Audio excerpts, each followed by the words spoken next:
Hello and welcome to our channel. My name is Han, this is my wife, Vivian. Thank you for watching this video.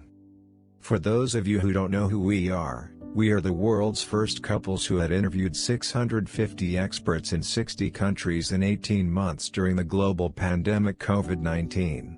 We wanted to bring their beautiful journey to share with you so you can find something meaningful to learn and to apply in your life. Since then, we created our own project with the mission is to share practices that would help people think better. For each interview we had with experts around the world, we always asked them for their thinking methods. With the astounding responses from these amazing people around the world, we decided to do something with the data we got at hand. And our conclusion was to write a book together to share these findings as a way to show our appreciation for those wonderful people we got a chance to connect and learn from them. On top of that, you can learn from them as well. Let me bring you back to how that research journey began. It was a beautiful Wednesday morning, and I had a chance to interview one of the people I really admire in my life. Her name is Eileen, and by then she oversaw the Human Resource Department at T.H.I.N.K.I.N.G, Vietnam.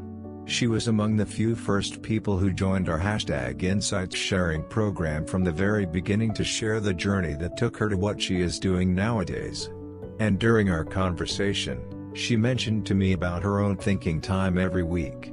She scheduled time to think, and she called it self-coaching time, in which she played the role as a coach and a coaching client.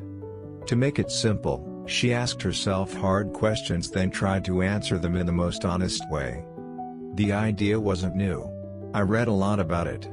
But having her sharing that in an interview with me right in the middle of the global pandemic had a completely different feeling. I knew that if that is the way that has helped her to think better and to become greater, it must be a good way we all can try to learn and make it a habit. The question then was, what else can help us think better? With that in mind, we always conclude our interview with one last question in seeking people's best practices on thinking. Slowly, what we had been looking for started to appear beautifully, and the idea of writing about it also emerged. There are 8 big things that great thinkers have in common. Follow exactly the word thinking itself. And today, we are sharing with you the first word, which is the letter T, time.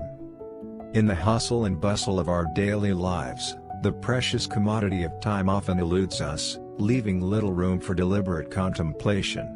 The modern era's relentless pace, coupled with the ceaseless demands of work, family, and social obligations, has created an environment where the urgency of the immediate tends to overshadow the importance of thoughtful reflection.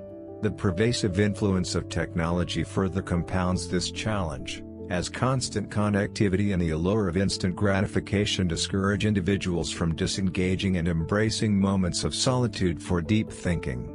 The fear of missing out and the societal pressure to continually showcase productivity contribute to a culture where the act of making time to think is inadvertently relegated to the background. In this fast-paced landscape, the perception of time scarcity becomes a self-fulfilling prophecy, as individuals find themselves caught in a perpetual cycle of busyness, leaving little opportunity for the invaluable mental space that intentional thinking affords. If you want to think better, make time to think. Schedule time in your day just to do it. Simple, right? But not many people are doing it. We let life take us in different directions, not knowing how and why. So, take time to think and really use that precious moment to dive deeper into your thinking. Make a habit of that and you will enjoy the outcomes. On that path, invite people to do it with you. Maybe they as well are in need to make time for thinking.